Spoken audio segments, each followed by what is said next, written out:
This morning I wanted to do another little quick update on this Yanmar 324. So far it runs good. It lifts good. It is definitely not as weak as I was thinking it was in the first video. I think it was just that I wasn't used to the hydrostatic part of this, and coming off of a geared tractor, I think it will do just as much as the Solus 24. I think you're just going to have to do it at a different approach. So definitely not weak. Still one of the most comfortable tractors I've ever sat on as far as just sitting on. Now, once you get to driving this thing, that's a different story. You do get kind of bounced around a little bit, and I'm not a very big guy, so the seat being extremely wide, if I hit bumps, I will bounce from this side to that side, and it hurts my ribs a little bit if I ain't careful. But I could take it a little bit easier, I'm sure, and eliminate that. PTO, good Lord, y'all, I had a scare yesterday. Turn the PTO on, trying to get that shaft to line up, and I just flipped it on, turned it back off, and it is raising cane.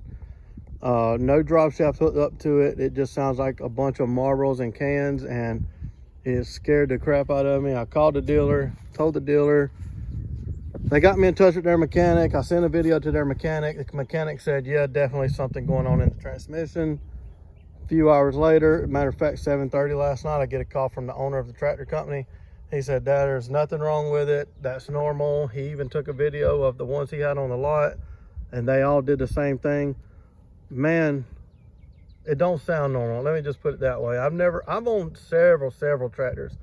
Never had one sound this way. Another thing, if y'all are looking at the 324, 424 might be a little bit better with the bigger rear wheels and a lot more that you can load, but my rear wheels are loaded, and this bucket sticks out in front of this tractor so far. If you look, there's only a half a bucket in there, and you can see, I hope you can, I can get this tractor to hop up off the ground even with that big tiller on the back. So you get that loaded, especially a full load, and you're going across terrain and you're hitting little dips in the front, the back is constantly coming up. So trying to do it in two-wheel drive is absolutely not going to happen. I sat there one day, or earlier today actually, and in two-wheel drive I hopped that bucket like that, you know, mimicking a bumpy terrain while I was trying to go, and the tire would spin every time it hit a bump. Basically, tires were loaded. You can see I just checked it. That's why it's wet right here, because the dealer said it was loaded, and I said, man, there ain't no way this thing's hopping up off the ground while I'm just driving across. And you see, it isn't that big of a deal. I mean, it's not like a big dirt road or anything. I'm just driving across the yard to dump the gravel over here that was left over in front of that fence, and loaded with a tiller, rear end still hopping off the ground with a half a bucket of gravel. So take that for whatever it's worth to you. If you got a full load, or if you actually picked up 1,200 pounds in this bucket, now granted this gravel is a little wet, but not bad. Still not as heavy as it would be with 1,200 pounds on it. The recommended weight capacity, or weight limit, I should say. So overall, am I happy? Sure, I'm happy. It runs good. It fires up good. Never given me a trouble. Of course, I ain't got but 6 hours on it.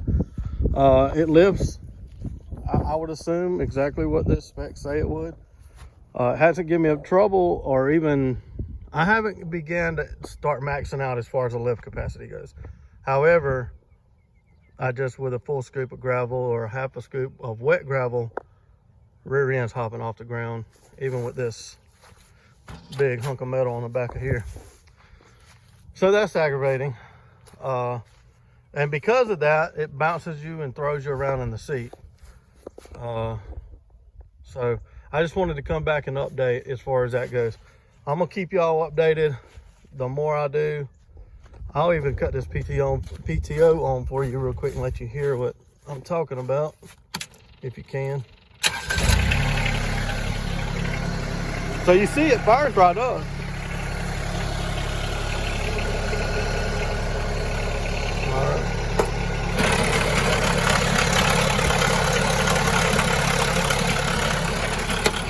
sure you could hear it better if that drive shaft wasn't hooked up, but there's like a, almost sounds like a bearing going in the rear PTOs, and their mechanic says it's not normal, and there's something going on in the transmission. The owner says it is normal, and to his defense, sent me video of the ones on the lot doing the exact same thing.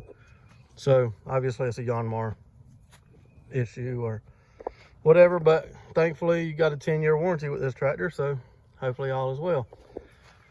All right, and I'll keep coming back and updating the more I do, and the further I get into this tractor and the more pressure I put on this tractor. I'm still not running but about 2,500 RPMs. I'm not trying to push it by any means.